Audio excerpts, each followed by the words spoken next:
Hello, everybody. It's Jay here with your favorite show, Rasslin and Racin, brought to you by Dorsey Auto Sales in Anderson, South Carolina. Also, we want to thank Ardensburg Grill in Central South Carolina. Go by and see Donnie and Angie. And we also want to thank Pepsi Cola and all of our fans at GreenvilleSportsMedia.com. Well, folks, we've got a huge weekend, and we're actually going to be doing this in 2 nights. That's right, 2 different shows because there's just too much to talk about. 4 shows, 2 nights, that's right, plus NASCAR. So, folks, we're going to go ahead and get right to it. So, let's be bringing him in. Ref Brandon, how's it going, man? Absolutely fantastic, Jay. Hope you are as well. Doing great, doing great. All right, man, let's get straight to it. Great shows this weekend. Tonight, we're going to focus on 2 shows. That is TNA's Slammiversary, and we're going to focus on AEW's Forbidden Door. Now, folks, I know we don't talk about TNA enough here. There's been a lot of stuff going on. It's been crazy there. A lot of people leaving, a lot of people disgruntled, but we'll go into that on another day, another show. But we're going to go over the pay-per-view tonight because it could be a pretty good show coming from Boston, Massachusetts. Also, we'll be going about Forbidden Door. Of course, Forbidden Door is superstars from CMLL, New Japan Pro Wrestling, AEW, and Stardom. So just a great lineup. There is 10 matches with one of them being on the pre-show on that particular one.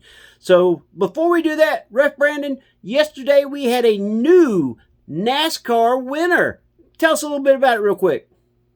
Yeah, we had Corey Heim, which Corey Heim basically won half of the races in the Truck Series last year, and I still don't know how he didn't get a full-time ride in Cup this year, but somehow he didn't, but he's already been announced as being full-time next year. But he won the race yesterday, so he got his first win, but he also said he's the first ever winner at San Diego because yesterday was the first ever race at that naval base. And if you saw the pre-race ceremonies, pit road looked packed like Daytona. I mean, if it wasn't a sellout, it was knocking down the door. So I think NASCAR made a great decision going there. And the race was good as well. But if you recall all the hype behind Jeff Gordon back in the day and Jimmy Johnson back in the day and Kyle Busch back in the day, this guy has the same kind of hype. This guy's going to be the real deal in NASCAR in the Cup Series full-time starting next year. He's going to be really, really good. Well, there you go, folks. That's our quick NASCAR update. We'll go about it a little bit more tomorrow, but for today, we are going to just leave it right there. We just wanted you to know who won if you didn't already know. All right, well, we're going to go straight to TNA Wrestling. Ref Brandon, give us our first match of the night. And this, of course, is brought to you by Ardensburg Grill in Central South Carolina. Go by, see Donnie and Angie. That's right, Angie's back. They have got the Peach Burger is now back. That's right, the Peach Burger. They're serving breakfast at Arden's now. That's right, breakfast. This, oh my goodness, folks, the s'mores French toast. They got biscuits. They've got, you name it, they got it. Ardensburg Grill. Meat and 3 is now 6 days a week, only closed on Monday. Go by and see them. All right, Ref, what we got? Well, we got, in counting with AEW and TNA and NXT and WWE, we have 4 pay-per-views this weekend. And I was sitting here thinking while you were talking, why is there 4 in one weekend and 3 on the same day? And it hit me. My birthday's next Monday, so all these shows are running in honor of my birthday. So I feel very, very privileged. So Sunday we have TNA Slammiversary, and as you said earlier, it's from the Agganis Arena in Boston, Massachusetts. I think this pay-per-view normally runs in July, but I could be wrong. But I think it's normally July, but it's TNA's WrestleMania, so it's when you always see the best matches, the surprise returns, surprise debuts, and all that kind of good stuff. We have 9 matches on the card altogether. The 9th match just added today is singles match 1-on-1, AJ Francis versus Elijah. Give me Elijah in this. AJ Francis, pretty decent wrestler. He's not nothing to write home about, I think. But Elijah's got a lot of momentum in TNA, and I just think Elijah gets this win. I'll go with AJ Francis. Okay. And then we have another singles match, Mr. TNA lifer Eric Young versus Ricky Sosa. I tell you, I've actually was looking at this match, looking at some of the storyline, went back and watched some of the videos. I'm going to take Eric Young because it is Slammiversary, and he's been there. He's lost his last 2 years in a row, so I think they give it to him. Yeah, I'll go with Eric Young in that one as well. And then we have an Ultimate X match for the TNA X Division Championship with, better write this down, Jay, it's a lot, Cedric Alexander versus Leon Slater versus Frankie Kazarian versus Mr. Elegance versus Fabian Aichner, who used to be on Raw when he was Giovanni Vinci, versus KC Navarro versus Amazing Red. Well, out of all those guys you listed, one guy stands out. Another TNA pretty much lifer. Give me Frankie Kazarian based on the storylines that he's had lately. I'm going to go with Cedric Alexander to retain the X Division Championship. Okay. And then we have a tag team match for the Knockouts World Tag Team Championship. The Elegance Brand versus Rosemary and Allie. And, of course, the Elegance Brand is Heather and M since Ashley retired. I'm just telling you right now, it's going to be Rosemary and Bunny, as I call her. Yeah, I think it will be too. I think the Elegance Brand is worn its welcome out. They don't get much of a fan response of any kind. I just think that they're done. Yeah, I think Ashley retired and kind of destroyed that because she was really the only one that was known. And I still haven't heard word on, why she retired. She was around forever, but she still wasn't old. And then she finally gets to the top and wins the world title. And then all of a sudden, she retired. So it didn't really make much sense why she would, wait for years to win that world title and then win it and then say, okay, I'm done now. Well, I did understand that, but since she retired, it's kind of killed that group. Well, from what I understand, she's pregnant. And then this match, you can't pick a winner unless you know who it's going to be, but it's for the TNA International Championship, but it's Mustafa Ali versus a TBA because it's going to be an open challenge. So I'm sure it's going to be answered by some TNA legend, but who will it be? Give me Ali. I don't care who comes out. I'll pick Ali too, just because I don't know who it's going to be. Is it going to be, somebody quick and short just to get Ali on the card because he's a champion, or is it going to be a serious contender? I think it'll be a serious contender, but it's going to be a storyline that'll be built up. I kind of know who it is, but I can't be for sure. And then we have another just one-on-one singles match. Eddie Edwards versus Moose. Give me Moose. This is a brewing, bitter feud, and Edwards has had the best of him. I think Moose gets his revenge. Yeah, I think Moose wins too. And then we have a singles match for the Knockout World Championship with Laya Ying Lee versus Zaya Brookside. Brookside. Okay, I'll go with Ying Lee. All right. And then we have a three-way tag team ladder match for the TNA World Tag Team Championship with the System, which is Brian Myers and Barrett Bronson, versus the Hardy Boys versus the Righteous, which is Vincent and Dutch, in case nobody knows. Give me the System. I'll go with the Hardy Boys just because of the fact, Matt's 51 and Jeff's 48, so their wrestling days can't be, they've definitely got more behind than they do in front of them, but this might be their last anniversary, so I'll go with the Hardy Boys. All righty. And then we have the match that I'm going to assume is the main event match, which is why I saved it till last, but it's Mike Santana, who is the TNA World Champion, versus Nick Nemeth for the TNA World Championship, and this is Nick Nemeth's Call Your Shot Championship match. I'm saying it's Nick Nemeth because I hear he's fixing to go back to WWE, so what better way than how WWE has already done several superstars in TNA. They make them world champion. They make a debut in WWE at the NXT or whatever, and Nemeth returns to WWE as TNA champion before losing the title once he gets there.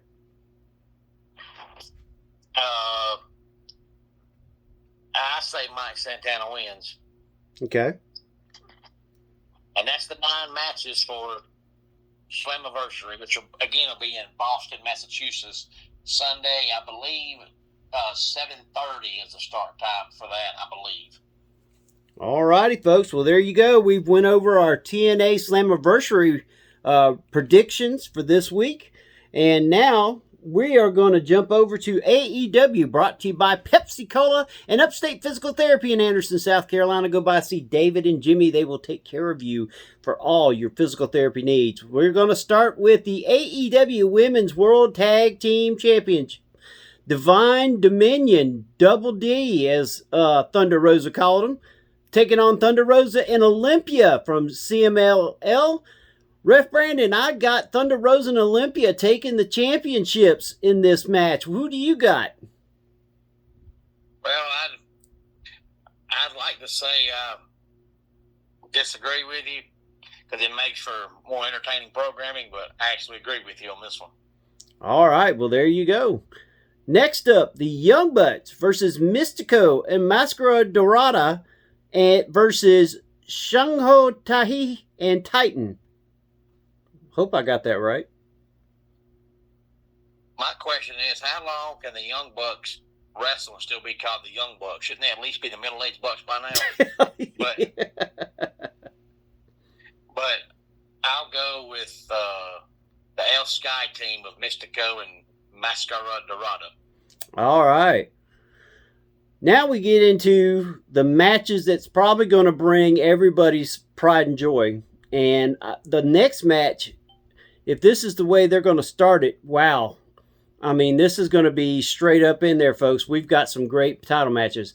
Kenny Omega versus Zack Sabre Jr. Woo, this is going to be one heck of a match. Give me Kenny Omega. Yeah, I'll go with Kenny Omega too.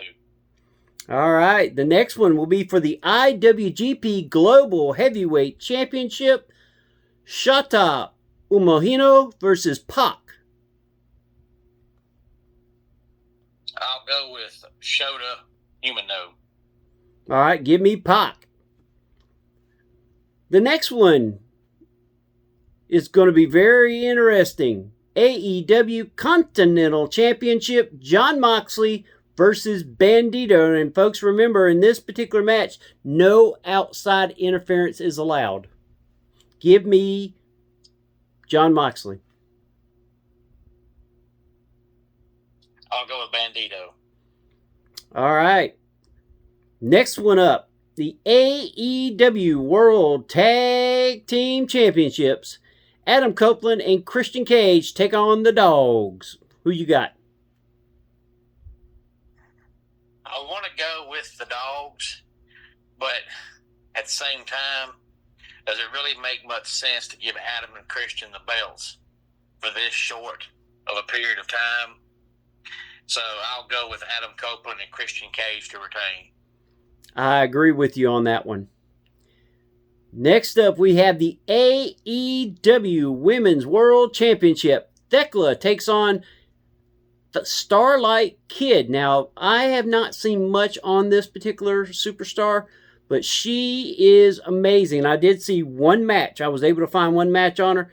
This superstar, she is all over the place. I think this could be a very interesting match.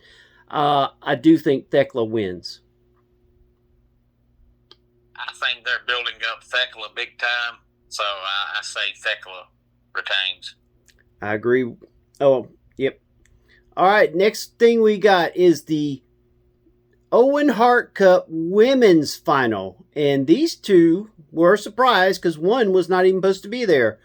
Mercedes Moné takes on Maya World, who upset her on Collision last week. Who do you got in this particular interesting match?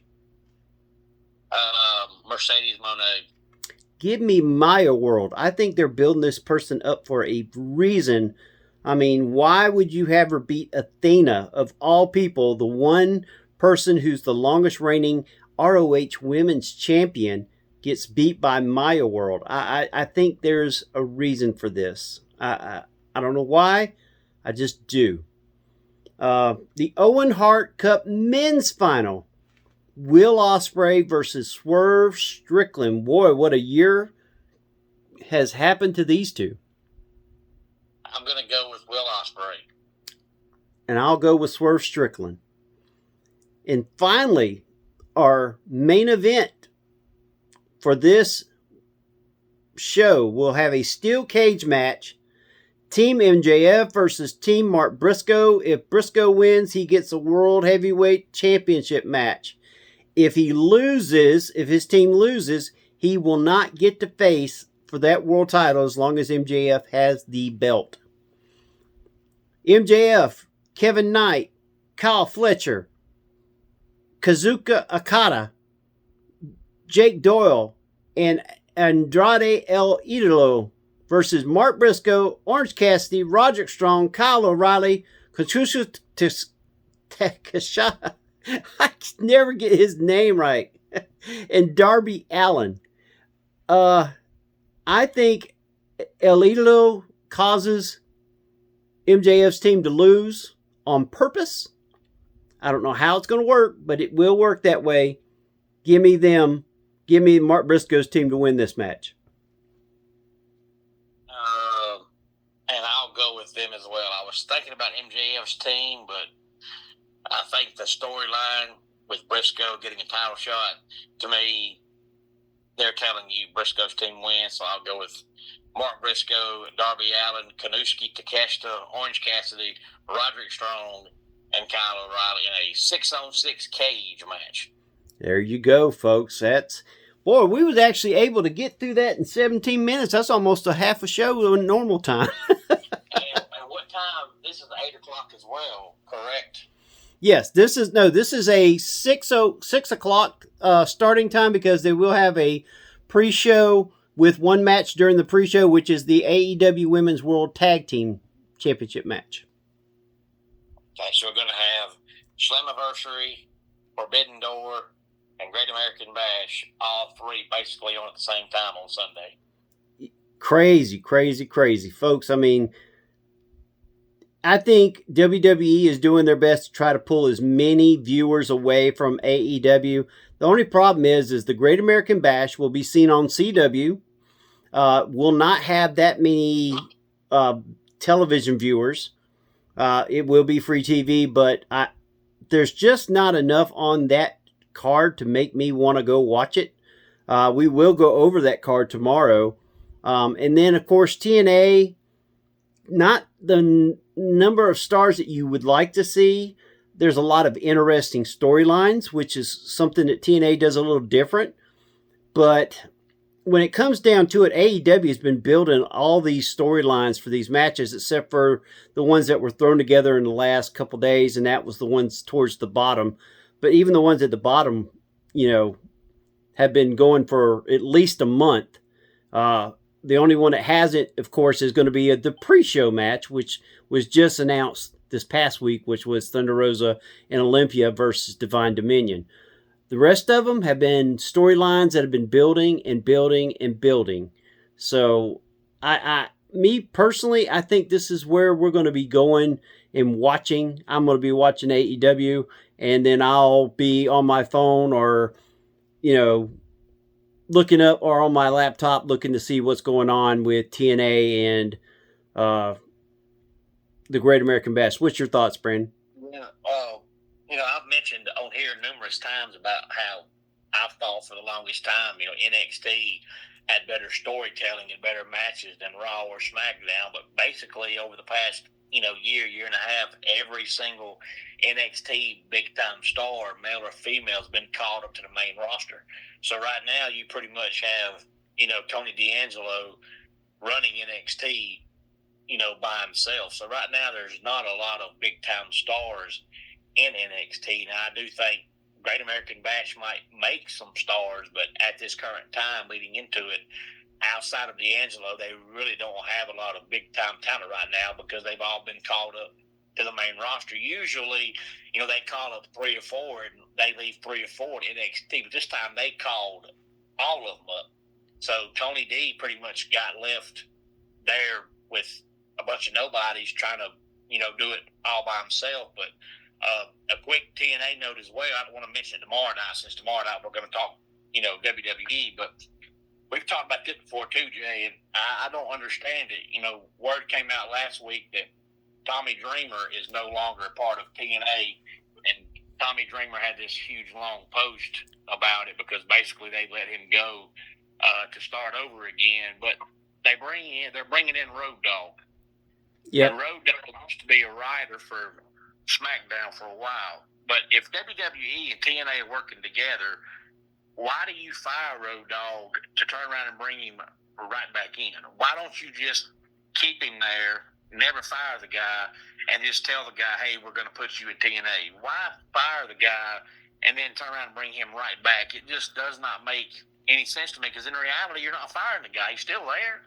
Well, if you listen to everything, WWE supposedly is not over TNA. That's what Stars, that's what management for TNA says. They do trade talent. They do try to help them. But, I mean, that's a mixed thing. As far as Road Dogg goes, he was actually leaving WWE. He asked for his release. And a lot of that was because him and Triple H and Bruce Pritchard would clash a lot on storylines, whereas TNA is going to allow him to have more room to grow his booking. So this might be something that's saying, hey, I tell you what, we're going to bring you in here, get you up to where you're doing the booking. If your booking works great, WWE will bring you back and allow you to have more say, whereas right now, you're just an OVW. And last week we talked about, the one main problem holding back NWA is their TV production.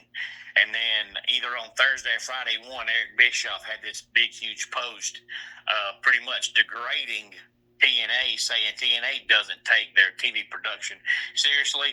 And the whole time Bischoff was talking, I thought, are we sure this guy's not talking about NWA? Because this sounded just like what you and I discussed about NWA last week. He's basically saying, you can't call yourself a big-time promotion, but you treat your TV production like it's independent. What do you want to be? Do you want to be independent, or do you want to be professional? You can't be professional, but treat your TV product and TV production group like it's cheap and independent. You either got to be all the way independent or all the way professional.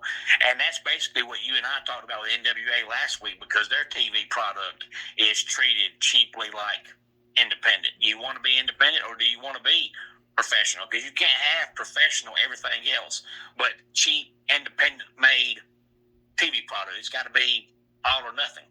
Well, it's funny you bring that up too, Brandon, because I don't know if you watched NWA Power this past week, but their production was great. They've got all new lighting. They've got 4 different now camera guys. I was like, are you kidding me? I mean, we just talked about your production, and I'm looking, and Silas comes out, and he's got this. They got the runway lights, like back when they used to have in NWA, when they used to have the Starcade. Remember the light row? Where they would come out with the row of lights pointing up with fog, the whole 9 yards. Perfect. And the action was better. Folks, if you go to Greenville SM's Twitter account, I wrote about this and actually was followed and liked by the NWA because I let them know, hey, I don't know if you listened to us or not last week, but we just talked about this very thing, and in 1 week, you're giving us what we want. Now, can you keep it there? Now, can you do what needs to be done to get superstars there that now can say, hey, they're taking their lighting seriously. They're taking their recordings seriously. They're going to create storylines. They got decent storylines, but they just didn't have the superstars. Well, the superstars all of a sudden in 1 week decided, you know what, maybe we need to, I don't know, start giving 100%. And I think that I'm not, folks. Please understand. I'm not saying we had something to do with it, but it's very funny that me and Ref ripped them last week. And I like NWA. Trust me, folks. I want them to succeed, but I had to be honest. And in a matter of a week, it's weird. I'm watching Power, which is on Comet TV, folks. If you haven't seen it, go watch Comet. They had a great production. They had the Starcade lights. They had fog. Their NWA World Champion just got back from Japan, defending the title against two of the top stars in Japan. And they had a thing on it, a production on it. They had him doing interviews. So they showed something new. Now here's the question. Can they keep that up? Was that just because of the arena they was in, or is that something we're going to see each and every week, Bref? What's your thoughts? No, it's because they listened to Rasslin and Racin last week. They thought, you know what, we got Jay and Brandon talking about our production crew, so we'll do good for 1 week, give them be quiet, and we'll go back to the cheap side. But Eric Bischoff is right. It does cost a lot of money to have a good TV product with the stage and the lights. I know it's expensive, but you can't be grade A, top notch in every other category, and then on the TV side be cheap, because it makes your whole product look cheap, because it makes fans think, tell me you got $5 light bulbs on your stage, that's all you got. People notice that kind of stuff. You've got to have it at least B quality TV product. Yeah. And another thing that I like about the NWA is their stars on Twitter will actually interact with the fans. I've had great interactions with several of their superstars, which I hope to get on our show. And it's just different, Ref. It's like they want that kind of interaction. They're trying to grow the company. They're trying to do the right thing. Not all their superstars are on Twitter. Not all of them want to talk. But there's several of them. The ladies champion, she gets on there. She's been very vocal with me. Silas has been on there.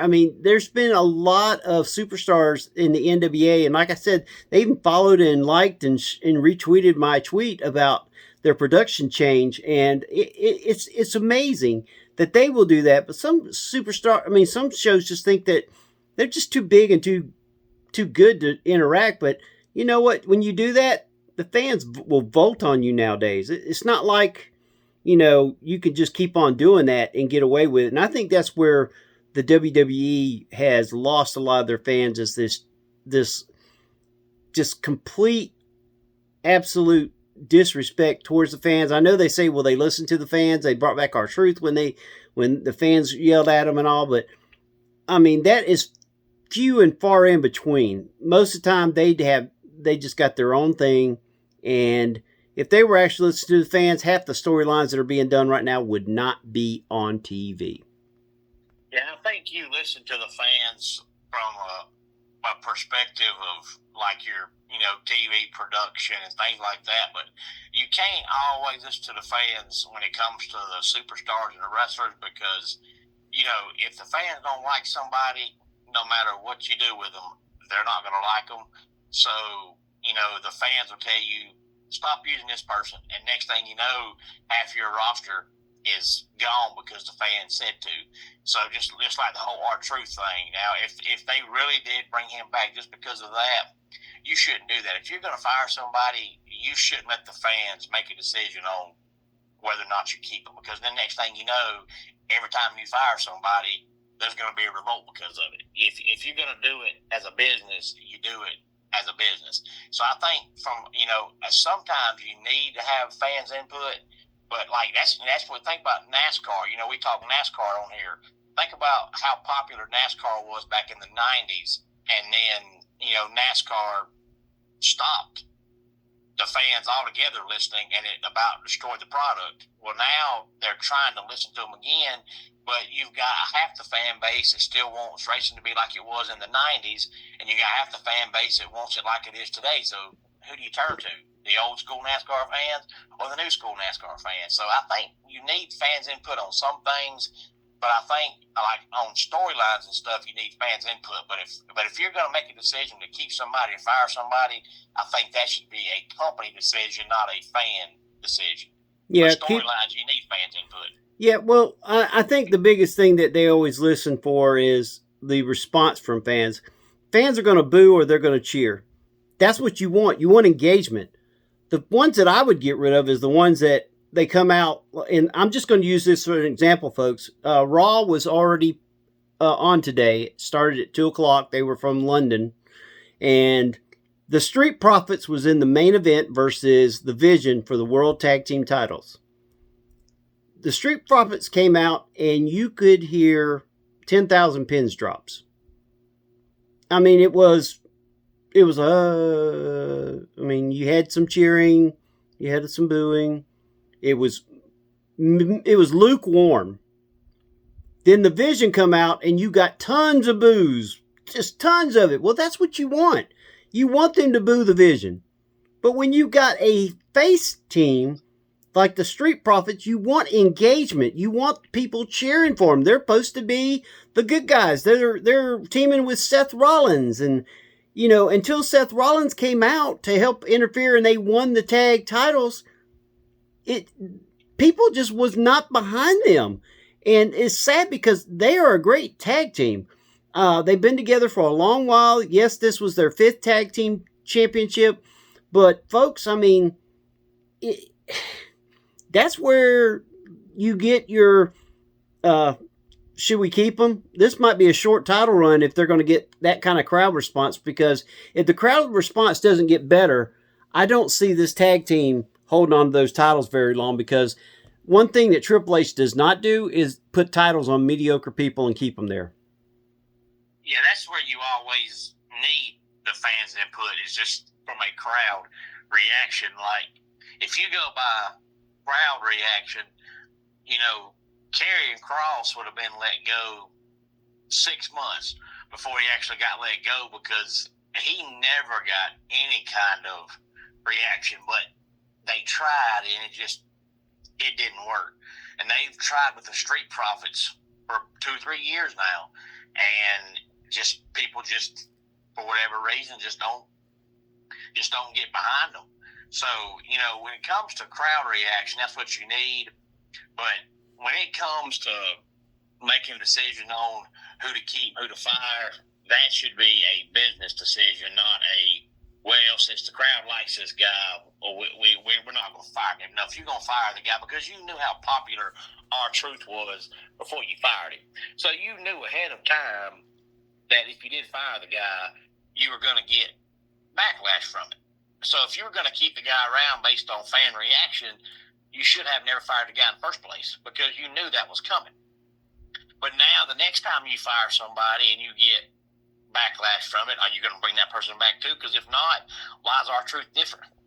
If you brought R-Truth back based on crowd reaction and backlash, how can we bring back this guy based on backlash? So you can't treat somebody different because of crowd reaction. If you're going to fire somebody, fire them despite fan backlash. When it comes to like cheering and booing and storylines, you need the reaction from fans on what they like and what they don't like. Because if they did that years ago, think about when Vince was there.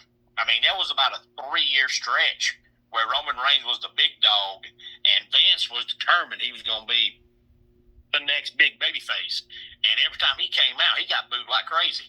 And Vince just kept going and kept going. And the more Vince tried, the more the fans despised Roman Reigns. And Vince just kept trying. Yeah. And folks, I know what you're going to say. If anybody watches a WWE Real, R-Truth was not fired. He was let go. They didn't come to, if you watch it, he even admitted that the two sides were far apart on the money, and they just let his contract lapse, and he was never really fired. But they let him go, and he came out and he kind of acted like he was surprised when the truth was he wasn't. He just was hoping they would give him the money he wanted, and they like, we're not going to pay you that kind of money and you not be a world champion, basically was what happened there. But you get the point that me and Ref are trying to go at as far as can be any wrestler. Oh, but we want to bring something to everybody's attention that we are talking about doing. Hopefully, starting next week, we are going to be doing our own version of bracketology. That's right. We're going to do a tag team, a women's tournament, and a men's tournament. Now, the tag team will have 64 teams, the women will have 16, and the men will have 64 teams. And we're going to break them up in eras because, folks, we all know it's going to be hard to put the Usos versus, let's just say, Mark Youngblood and Ricky Steamboat. That's just two completely different things. But they will eventually have to meet in the championship because what we're going to do, side A will be the year 1974 through year 2000. That's 26 years. And on side B will be 2001 through 2026. That's right. Each one will have 26 years. Now, we understand that in the 2000, anything between 1990 and 2010, there were some superstars that will cross globe. Well, me and Ref Brandon will come to the conclusion of which superstar belongs in what era, and that's where they'll go. That's where they'll be a part of. Because you got guys like Sting, Ric Flair, the Andersons. I mean, there's lots of different tag teams that molded up in there. So we will come to a conclusion what era they really deserve to be a part of based on when they ended, when they started. We'll get all of that, but that's something we're going to be going through, finding the tag teams first. The tag team tournament will be first. The women's will just be a smaller bracket because between the year of, the 2026 is probably your biggest women's wrestling when the Divas title was around. Before then, I think we might have just a few stars like Alundra Blaze, Fabulous Moolah, Mae Young. Really not a whole bunch of them because women's wrestling was not as proficient as it is now. But we will have a women's division too, and not a women's tag team. Unfortunately, I know some fans would probably say, well, why don't you have the women's tag? The women's tag just started really, and like Ref tells you all the time, they're always thrown together so fast, and they usually all break up after they lose titles. So we're going to have the men's tag team, which, of course, the biggest one is going to be side A, which I'll be over because we all know tag teams stayed together a lot longer back in the day, before, unlike they are now. But it does not take away from some of the tag teams that are around right now. And then we'll do the women's, and then we will have the big one, which is the men's. The men's is going to be real fun, and we're going to culminate with a Final Four show, and that will be held at Ardensburg Grill in Central South Carolina, probably. We might change it, just depends. And we will have an all-star show. We'll have some wrestlers. We'll have some food. We're going to have some fun, and we will go over how we do it. Now, here's how you become involved. We will be doing on Mondays or Tuesday, depending on when the show is, we will give you who will be taking on who. We want you to go on to our YouTube channel right here on GSM YouTube or on Ref Brandon's show. You can vote on either show. Let Ref Brandon and the Todd family, that's on his YouTube page, make sure you either go to there or here and give who you think should be the winner. You have to go on either his show or this show and voice your opinion. Make sure you put who you are, why, and who you got. And it's very easy. And then me and Ref will look at those answers and accumulate with our own, and we will give you each and every week who wins the match and goes on until you get to the Final Four of each show. What do you think about this, Ref? I think this is going to be interesting. Something no one's doing. Yeah, I think it will be interesting, especially on the tag team side from the 80s and 90s, because in WCW and NWA and WWF back in the 90s, I mean, just to name a few, you had Demolition, and they were great back in the day. You had Demolition, you had the Powers of Pain, you had Arn Anderson and Tully Blanchard's Brain Busters, You had the Midnight Express, the Rock and Roll Express. You had the Rockers back in the day. You had Harlem Heat in the mid to late 90s. Rick Rude and Manny Fernandez. Yeah, you had the Nasty Boys. Road Warriors. You had a whole butt ton of tag teams in the 80s and 90s from NWA, WCW, and WWF, because back in those days, tag team wrestling was taken very, very seriously. So, I mean, you had probably more popular tag teams than you had singles wrestlers for a while back in the 80s and 90s, because people used to love tag team wrestling, the Steiner brothers. Yep. So, folks, we're going to have fun with this. It's going to be great. Now, unfortunately, I know Ref wants to have a referee division so that way he could be included. But I'm sorry, Ref, we just cannot do the referees. It would not be fair because we'd have to have the boss make the final decision, and I know she would not let you win. Just out of curiosity, this is not going to be part of our countdown. But if you was to take those two eras, the mid 70s to late 90s, and then early 2000s to now, who would you say would be the best commentator from the 70s category and the best commentator from today's category? I would think Bob Geigel from NWA, Mid-Atlantic Championship Wrestling. I think he just was always the consummate professional. Between him and they called him the Dean. You know who I'm talking about. That's why I was asking, because you don't really hear a lot of people talk about commentators nowadays. They just bash them. But back in those days, I mean, of course, Jim Ross first got started in that era. But man, you had Gordon Soley. Yeah, Gordon Soley. You had Lord Alfred Hayes. You had Bob Caudle. You had Tony Schiavone back in the days of WCW. I mean, back in those days, people really cared about who was commentating. Nowadays, it don't matter who's doing it. The fans gripe about it. But, back in those days, people loved the commentators. Yep, Jim Cornette was actually a good commentator. He did great color. I had fun listening to Cornette, especially if it was somebody that he was like whenever Paulie Dangerously and the Dangerous Alliance was being in the ring, and he would just go off on Paulie. I mean, that was must-watch TV.